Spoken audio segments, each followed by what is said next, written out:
Alright, shitty video from the back rooms about how to open up and restore dirty, shitty, beat up Futaba MAs. These ones right here, I just recently desoldered. They're of a weird old variety where you can see, hey, can you focus? Good machine, thank you. You can see how they've got like these weird slits on the side showing the slider. That's kind of weird, I've never seen that before. As you can hear, they don't really click very much. I think this is because the foam pads over the switch plates are probably like inflated and beat up and junky. So it'll be nice to open these up and give them a little restoration. The white one still clicks a little bit, which is, heartening. I actually haven't continuity tested these, so actually, let me do that right now.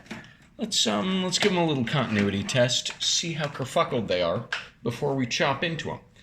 I'm gonna pull out my multi. We're gonna set it to continuity test mode. Testing works. Have to do that every time. Wired up here. We'll wire it up here. Okay, that one works. Here and here. Oh, here and here. Yep, that's a functioning switch too. Cool, that is heartening. So, first things first on opening these bad boys up, we pull out our nice, high quality, well, I hope that you have high quality side cutters, flush cutters as you may call them. Here we go, you can see, they cut flush. Just so you know what you need. They're real nice. I use them for a lot of things. So we're going to go at the 4 rivets on each of the corners, and I'm going to make sure that my phone is focusing decently well. And I'm just going to kind of go in there with the flush cutter and try and snip those off. There we go. There's one. Here comes another. And it doesn't have to be, a great job, but it just has to be, a job. You take off most of what's there at least, and you'll be pretty much fine. All right, come on. There we go. See, this one's a little recalcitrant, this corner.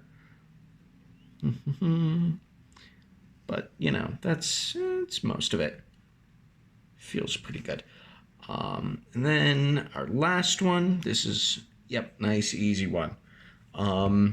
You can see here, come on, there we go. So this corner here and this corner here, they're kind of recessed, and that makes chopping off the rivets there a little tougher. But these two corners, they are more exposed. They are way easier to chop flush. Just so, if you have trouble, it's not just you, it's normal.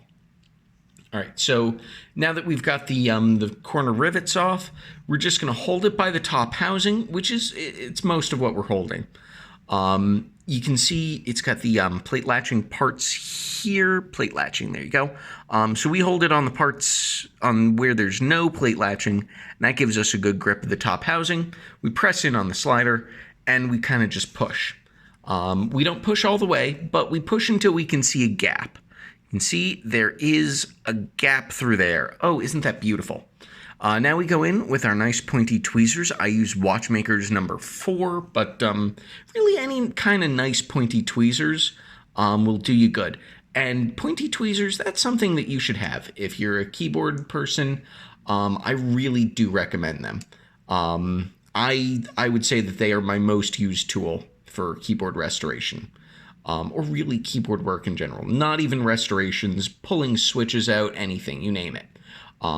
You can do a lot with a nice pair of Watchmaker's number 4 tweezers or anything else nice and pointy. You see how it's, this side is coming up more than this side? You can see it, there we go. Now that we've got it, you can see it a little more now. And that's bad. We don't want it to come up unevenly. Then we'll snap some of the 4 pillars of the bottom housing. We don't want that. That's bad. So we're going to try leverage it up a little bit with the tweezers. And And, ooh, look at that. We're coming along nicely. We're going to focus in. Focus in. Still not really focused, but you can see it's nice and even. We're coming along nicely. So we're gonna keep going. We're gonna keep going. Hop-a-da-ba-da. Hop-a-da. Ha. Ha. And I'm pretty proud of myself. I did it with all 4 of the legs intact. I'm quite proud. Actually, I might have sheared off about half of this one. But you know what? 3.5 legs out of 4 on disassembling a Futaba MA, very good.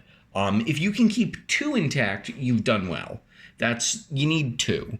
Getting 3.5, 4, that's fantastic. That is, I've done well here.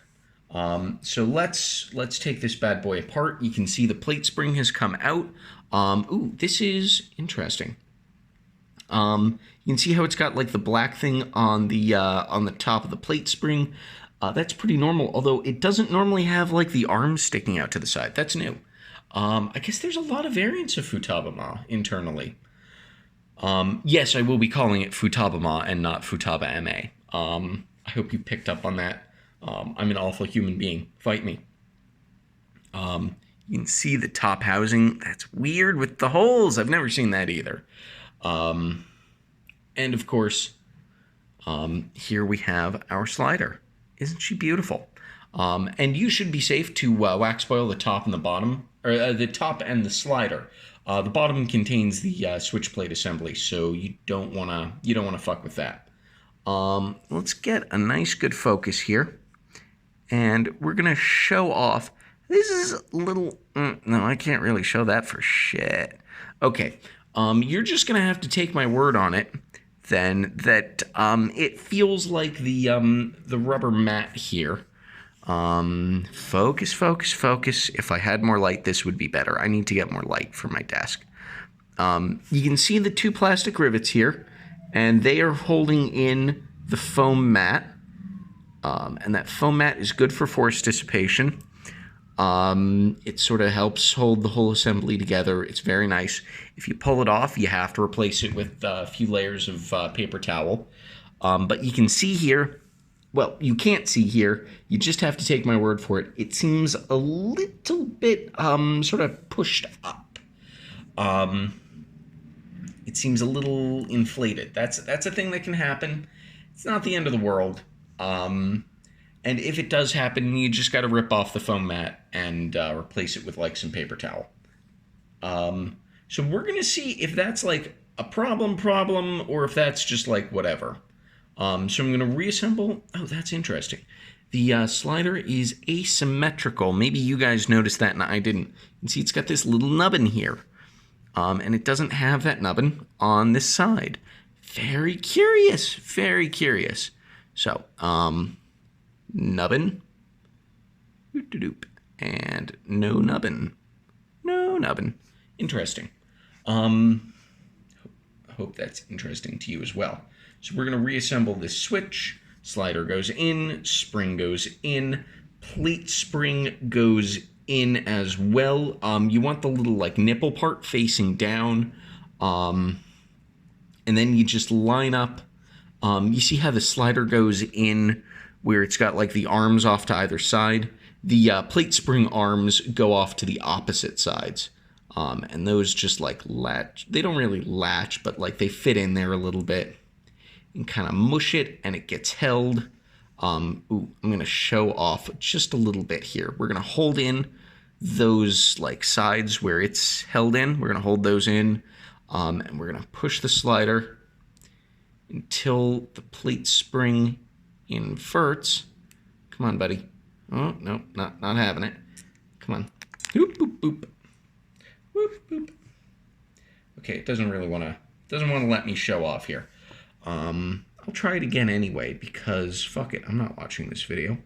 And you guys can fast forward through it and ignore my inane ramblings. All right, got it back in there. We're going to try and invert. Yep. Oop, no. It held for a second there. Wasn't great, but it held for a second. All right.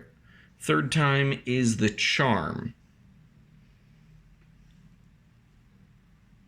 Pushing, pushing, inverted. Oh, and you can see it. One inverted plate spring held in place in the slider. Ain't that lovely? Ain't that just beautiful, folks? All right, now we're going to revert it.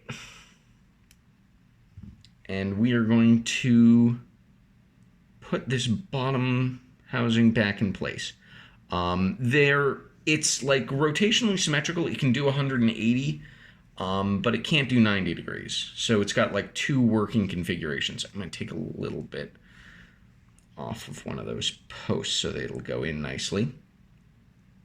All right, we're gonna put her back together if we can. If and we's can. Boop, boop, boop. Come on. Where are you?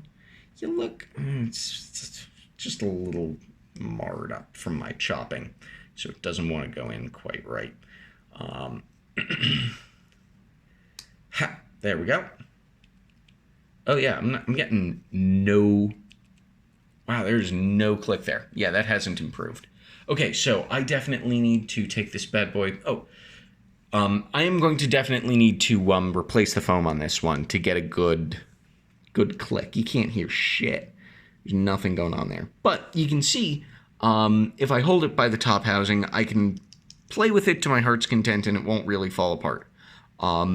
I wouldn't, trust it, but it's a pretty tight seal. Just shoving those posts back in there, even without the rivets.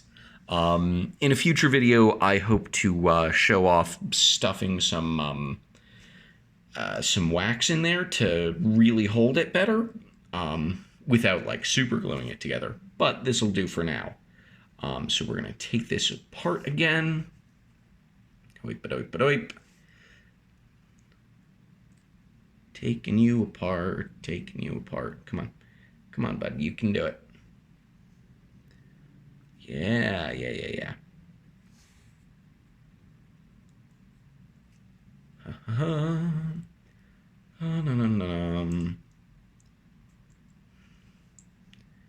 Alright, this one post, I think it's the same post every time. It just wants to be a little problematic for me. Alright, so we've taken it apart. Hey, wait a minute. Where did the, why is my plate spring naked? That's wrong. There's an extra part in there. What the fuck? Huh, okay. Oh, here it is. Got it. Ran off on me. That is not a thing I've experienced before. Huh. Oh, and that seems like it's made out of the same material as this little thing here. Well, we're just gonna show off taking this. We don't want to pull off any metal. We just want to make sure that we're only pulling off the actual, the rubber mat. Look at how nicely that came off. Perfect. Not even broken in the slightest. And you can see the contact assembly. It's one big disc around the outside with these 4 little arms inside, and one small central post that you can like push these arms onto. Oh, and they're like little gold contacts made into that post that are hard to show off there. All right, focus really good. All the boys and girls can see the little posts. Ain't that lovely? Yeah, so there's that. I bet you I could put this back on there if I really tried. But I don't think I'm going to on this video. I will just, at a later date, chop up about 3 layers of paper towel, size them to be about the same as this, and just flop them there while I reassemble it. And that should get this bad boy back to good working order. I will continue discussing and showing off Futaba MA restoration at a later date, because this has been about 15 minutes of uninterrupted Max ranting, and let's be real here, you probably need a drink after all that.